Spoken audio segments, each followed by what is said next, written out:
Welcome to today's episode where I'm interviewing Tony Pearson and we're speaking about SMA.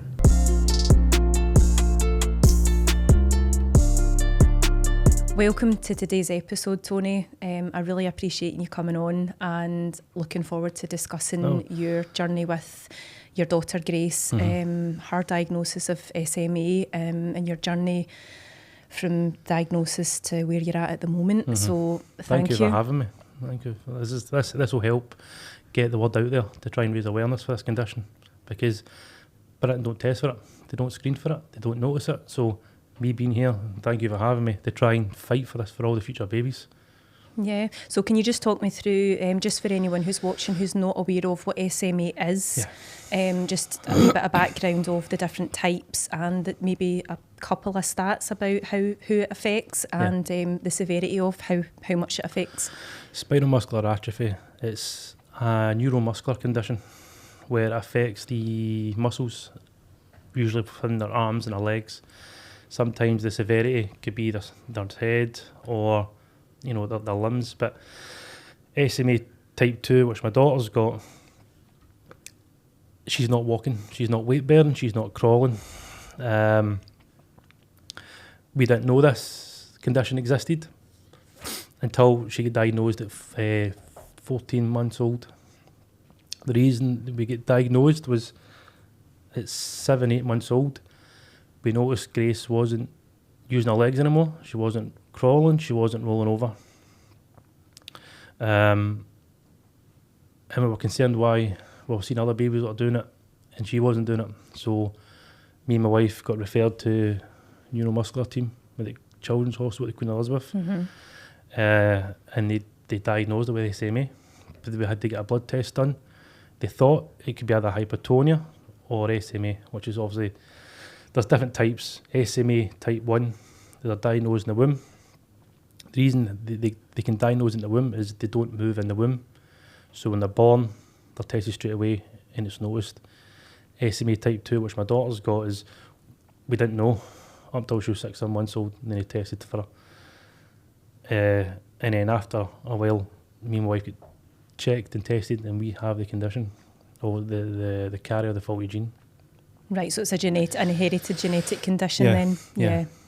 Right, so obviously at that point when you realised that she wasn't rolling over and she wasn't, so she had previously been using her legs then, or had she been rolling over before that sort of diagnosis? Yeah.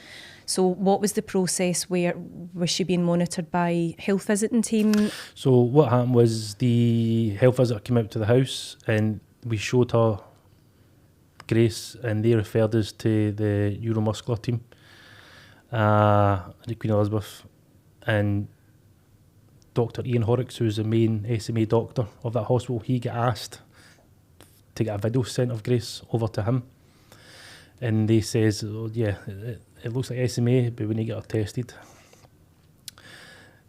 They tested her, and we didn't know until we got a phone call saying that we need both parents to come in. And that's when they told us that she has SMA.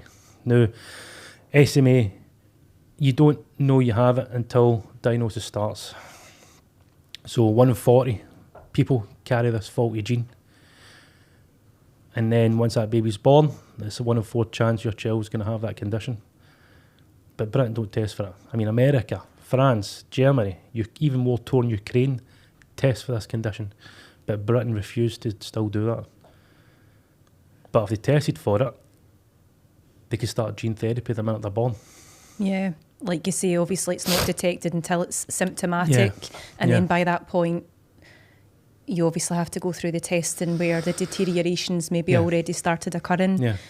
So what is the current process then? Is symptomatic only and then they'll start doing the tests, or is there a process starting where they are doing screening for it at birth or before birth? What's the current sort of process? Well, the current process at the moment is to screen for it. No, there's none of it. But there's medication that's called Risdiplam, where the child will take this in oral form. And they'll be on that for the rest of their life. Now, the Risdiplam, what it does is, for that baby who has SMA, the the protein that's missing inside their spine is starting to deteriorate or it's already gone. This risdiplam starts to recruit and rebuild cells to help that child start walking. But that child probably won't walk till they're 4, 5, 6, 7. Even before that, I mean, trying to like crawl, that might not take, that might, obviously some babies are crawling at a year, less than a year. Some babies won't crawl till 2, 3. But if they did screen for it, yeah, the gene therapy could minute they're born. Obviously, my daughter's now 19 months old. She was diagnosed at 14 months old. She'd be walking by now, but my daughter's still. The minute you do that, it's just like a up and down like a yo-yo. The legs are not creating resistance, but she should be walking by now. Yeah. If she started gene therapy. But what we're trying to, me and my wife, we're on the front page Evening Times. We're in the newspapers on the front page, obviously Hungary, France, practically all of Europe. But still they don't recognise it. I've been to the Scottish Parliament with my banner, handing out leaflets to the public. They never took interest in it. I emailed Paul Sweeney, who raised the question at Parliament. They've come back and says that they're doing a pilot scheme, but when? Pilot schemes could take years. Right. Martin Rhodes, the MP for obviously the Westminster Parliament, I met him in the street one day. He took all my details. I told him everything that I'm doing, all the leaflets, all everything online. He says he took my phone number. I'll phone you back. That was 2 months ago.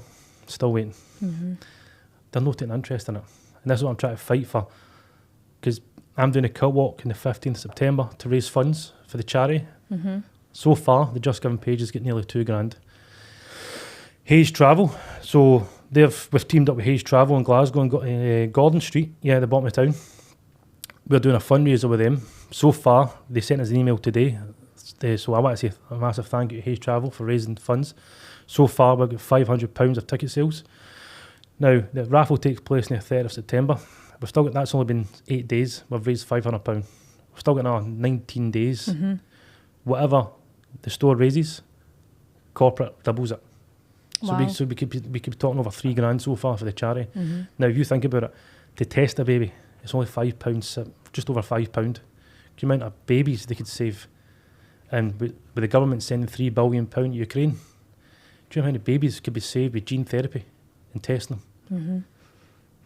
But it's sad because me and my wife, we tried for years we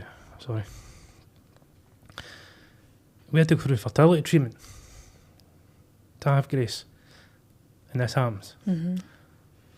Why doesn't the government act on this quicker? But they don't take an interest in it. So that's why I'm trying to fight. Yeah. Fight for the babies, because for them, they don't have a voice. We're their voice. Yeah, absolutely.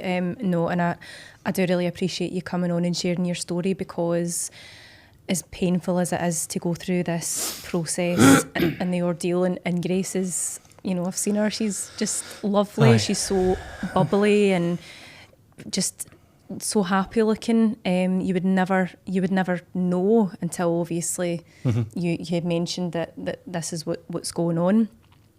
I think for those parents who maybe give up and who lose a sense of hope, maybe they feel guilty, they feel that they're responsible, or that they've just maybe went into a slight depression. I think for yourself, because I know that you are doing a lot of advocating charity work, raising awareness, I think that this is the most important part. And in the meantime, obviously she started on therapy, she started on her medication to help with improving and stabilising her spine and gene therapy. And I think that coupled with any rehab that she has to help her to walk and things, that's amazing. But the fact that you're motivated and you're driven and you're passionate enough to go out and raise awareness might help those that are maybe not as strong as you are. And I think that's very important, and to realise that in yourself as well, because not everybody has that. Yeah, I mean, obviously the medication she's on, she'll take that for the rest of her life. It's 2 names for it, it's risdiplam and Everesty. This medication that we get sent to our house, we don't go straight to pharmacy for this. They phone us every month to ask us what's our current stock, and it gets sent to our house. Now that little bottle is no bigger than a bottle of Calpol, and it costs NHS £8,000 a month. But that bottle for £8,000 a month, that's only 2.4 mils every day. Then my daughter gets bigger, that's going to go up. That's going up to 16 grand, 32 grand, 64 grand. It'll just keep going up and up and up and up. The sad part is when she gets older, if she wants her future children, she'll then need to ask them to get tested. But she wouldn't have to have done all that. It's the government done the heel prick test to test her. Cool, she's got SMA. Let's start gene therapy in a minute. Yeah. She's born. Why? Why are they doing that? They test for Down syndrome. Why not do it for this? Yeah. Because it's 1 in 40. They're calling it rare. 1 in 40 is still no rare. 1 in 40 is still a life. Fight for the lives. Why send 3 billion to Ukraine? 3 billion to Ukraine. The money could have been used here and save these lives. But they don't. And I think it's important to raise this awareness as well. I mean, fair enough, obviously you can't really, as a single person or a single family, you can't really dictate budget spending from government and things, but you can raise awareness to other people who might become aware of this, who might be affected by this currently or in the future, to raise awareness themselves and then to get involved. I know you said that you're doing the kilt walk on the 15th, so for people that are watching or listening that don't know what the kilt walk is, what is that and what does it involve? The Edinburgh Kilt Walk was organised by Sir Tom Hunter, and he organised it for a platform for different hundreds of charities to get their name out there. SMA, I think, is the only one that I'm doing for SMA. Obviously, there's thousands of people doing this kilt walk. The Edinburgh Kilt Walk, you walk from, you start at Holyrood Park, and you loop towards Portobello, and you finish at Murrayfield. It's 21 miles I need to walk. Every step I'm doing is every penny raised for these lives that matter.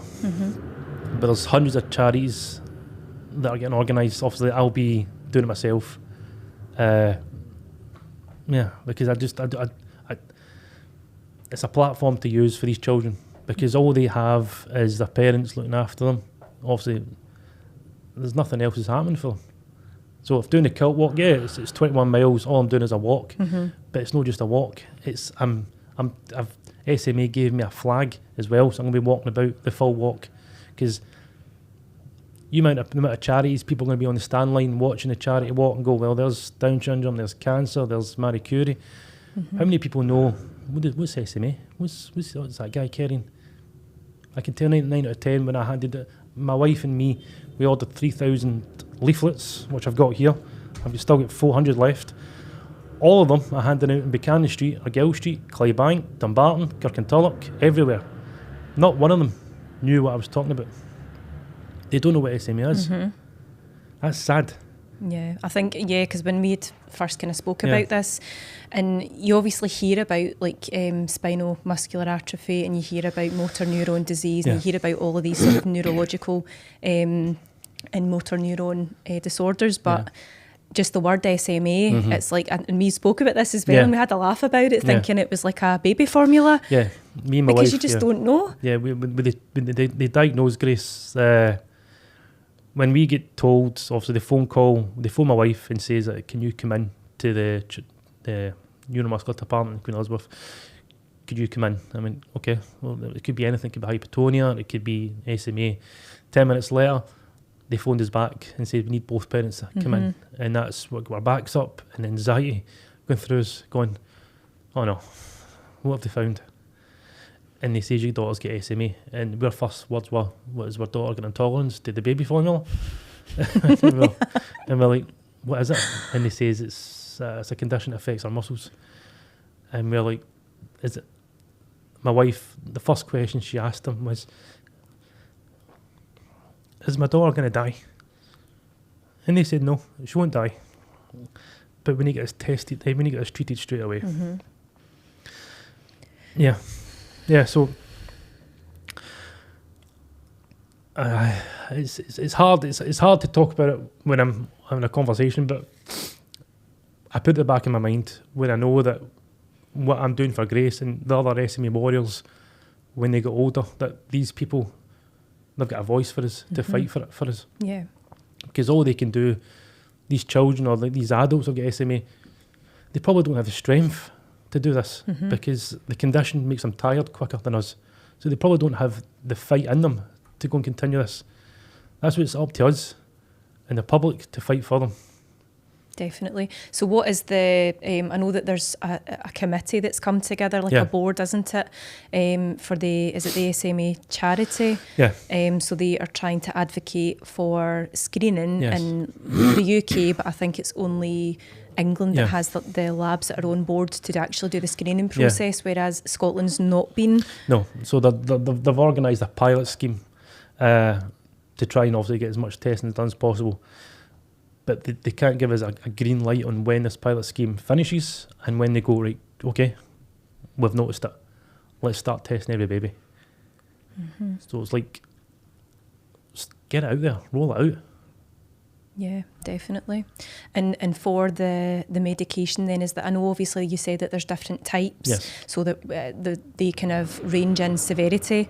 So does it depend on what type you're diagnosed with, depending on what medication you're prescribed, or even if you warrant? There's two different types of treatment you can get. No, obviously there's 4 different types. There's SMA type 1, where they're diagnosed in the womb, where there's little to no movement at all. The minute they're born, they're tested, they have it. SMA type 2, which was my daughter, she obviously stopped using her legs at 7-8 months old. Then that's how she obviously diagnosed. Type 3 happens in older adolescents. Type 3 is like older teenage years. Type 4 is older adults. Right. The 2 different types of treatment, one's more invasive than the other. I can't remember the name of it, but the child has to go into hospital 4 or 5 times a year and puts a needle in their back. Majority of the mothers and my wife are in this group chat for SMA mothers. A lot of them have said, no, we don't want my child to do that anymore, because when they go into hospital and they see this needle coming towards them, when they get put to sleep, they know where they're going, so their anxiety level is risen. Yeah. But you imagine putting a needle in your child's back 4 or 5 times a year. It's a risk, because you don't know what you could be hitting.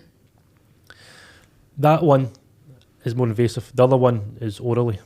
So my daughter's obviously now, she's on 2.8 mils now, because she was seen the hospital today. Her weights went up, so the dose goes up. Yeah, so there's this. They asked us if we wanted to do the first one, and we says no, we don't want my child getting into hospital, because as they get older, they'll be terrified. Yeah, I know where I'm going. It definitely does create a trauma and an anxiety around that, and it might prevent them from going for further treatment as they get older, because that's what they associate with, pain or that trauma. Definitely. So I know that you had mentioned that you are raising funds and you're trying to raise awareness for certain types of equipment and things that's going to benefit Grayce, but also for others that don't have the funds to afford these types of equipment. So can you just talk us through what those types of equipment might be? Yes, so the type of equipment I'm fundraising for, and obviously the charity as well, was because NHS don't properly screen for it, the charity picks up the majority of the bill. The equipment they need is either gaiters, which is obviously using their legs to keep their legs straight at night. So because if they don't, the legs will just seize in. Keep the legs straight so they don't form that position. They then need to use splints on their feet and ankles so their ankles don't bend in. Because if they do, because they're not bearing weight in their legs, their foot isn't gathering muscle. Right. So they'll just automatically bend in. The one that my wife and I have, Grayce, get measured for is called a stand-aid. That will come the next 4 or 5 weeks. And she gets put in that with her legs strapped. She can weight bear, but this keeps her body upright to start practicing weight. Right. But that's because NHS are not properly screening for it. And the charity is a major part of it. I mean, there's a baby born every 5 days with us. I mean, can you imagine when the treatment started 6 years ago? How many babies are born with this condition? Now, if they knew they'd get treatment for this 6 years ago, why not screen for it? Definitely. And I think, like you say, they did only introduce the treatment, the actual medication, in 2019? Yeah. Yeah. So it's only existed for 6 years. They knew, so they know they've got treatment for this. so why not act on it? Yeah, but I think it's just about gathering the awareness and getting people, because if people don't, if they're not directly affected by it, they won't know about it, like really any condition. So it is about getting your story out there and not really like pulling on heartstrings. It's more or less just giving the facts, you know, that it can affect people. It does, and it can be very, very severe depending on how quickly it's treated, how quickly it's diagnosed as well. And there is hope. Yeah. You know, and there's hope, and there's always progress and development in technology and science and medicine. So I think what you're doing is a great thing. So with regards to the Hayes Travel, the raffle, what is the process? How can people get tickets for that? So the Hayes Travel thing was just by pure chance. Me and my wife, after Grayce got diagnosed, to obviously make Grayce have memories as she gets older, we popped into Hayes Travel a couple of days after diagnosis to book a holiday in Gordon Street. We get chatting to the staff in Hayes, which when you're watching this, you guys are amazing. We went in and they says to Grayce, "Is that your wee daughter?" And they says, "Yeah, it's Grayce Pearson." Like, one of the staff was like, how is she? And we told them everything about Grayce. And they said, "Well, funny enough, we do a fundraiser for one charity every year. We'd like to do it for Grayce and the rest of the SMA warriors." So far, me and my wife, over a week, we emailed over 300 companies. So far, we're sitting over, I think it's 36 prizes so far you can win. So far, the amount of knockbacks we got was unbelievable. But so far, I think we're nearly 40 prizes. £5 a strip. You could win, what could you win? A Celtic tour, Rangers tour, a Hilton Hotel meal for 2, a Reiki voucher, massage voucher, 48 caramel wafers, 2 MOTs, Hayes Travel. Funny enough, they're putting on a holiday voucher for somebody to win. So, yeah.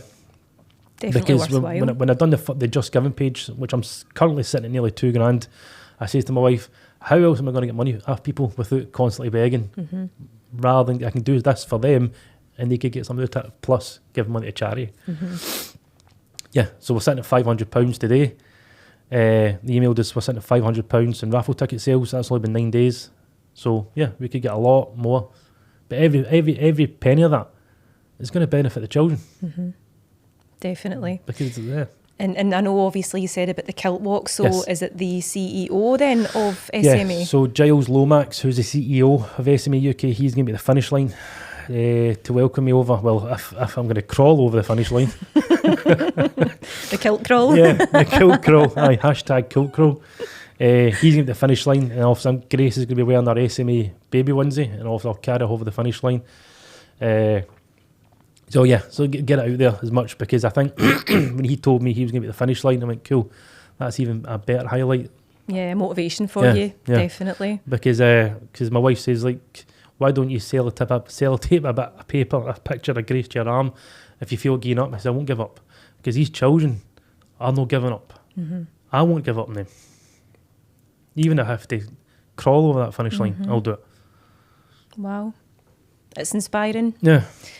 So I guess, so we'll obviously add the links on for the Just Giving for the SMA awareness, just for a fact sheet basically, so that people can understand what it is, what the symptoms are and things like that. And also for the Barhead's raffle, which is the 30th of September. Hayes Travel. Not Barhead, sorry. Barhead's across the road for them. Oh, not Barhead, sorry. Cut that out. But no, it's Hayes. Yeah, they'll do it for us. I mean, the good thing as well is for these leaflets, I've got 400 or 500 left of them.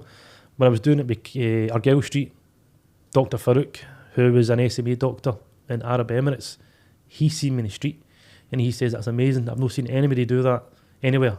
And I gave him one of my leaflets to take back over to Arab Emirates. So at least we can get over the other side of the world with this. Definitely. And also as well, just to kind of touch upon before we finish up, for obviously advocating for the screening process for the future, and you are still young, so what is the sort of prospects if you were to continue with your family? What would be the screening there, given the fact that you and your wife are already carriers of this? Yes. What is the sort of future for that then? Is it a no-go for future children, or what is the... So what they've told us, if we want our future children, we need to do IVF. because obviously it is, both of us are 1 in 40, then they carry the faulty gene. So they've told us you can either do IVF or take the chance and have a child. But we said rather we'd rather just do IVF. But the screening, that's you know, the end all in it. You know, we need to get this done. Yeah, that's the goal. That's the end goal, really, and that's probably what keeps you fighting for it. Yeah, it's these babies who aren't even born yet don't even know the life they're going to lead. So before they're even born, let's make sure that their life is not in vain. Mm-hmm. Because I'd rather them growing up seeing people like the charity, you know, myself and other people are fundraising, Gilles Lomax, the NHS, eventually if they screen for it, these children who are not even born yet, they'll grow up and go, and these people fought for us. Yeah. Definitely. They paved the way for it. If I was in their shoes, they'd fight for me. Mm-hmm. So let's fight for them. Definitely. Thank you very much, Tony. As I said, we'll put all the links, anything that's significant enough to put up for people to reach you, get in touch to donate. Best of luck on Sunday. Thank you. I'll be looking out on the Facebook page, and and we'll add the links to your social media as well, TikTok. What other social media do you have? Do you have Instagram, Facebook? Well, my wife's got Instagram, just get Facebook. Yeah, right. Yeah. Okay. No problem, right? Anything else you want to mention before we finish? I think that's it. I think it's just, the more raffle tickets the better. So if you're watching, Gordon Street in Glasgow, across the road from Glasgow Central, £5 a strip, and you can buy as many tickets as you want with that. Because if you buy those tickets with your money, it's not just going in his pocket. Mm-hmm. It's going towards the charity of these children that need it. Definitely. Thank you very much. No problem. Thank you for having me.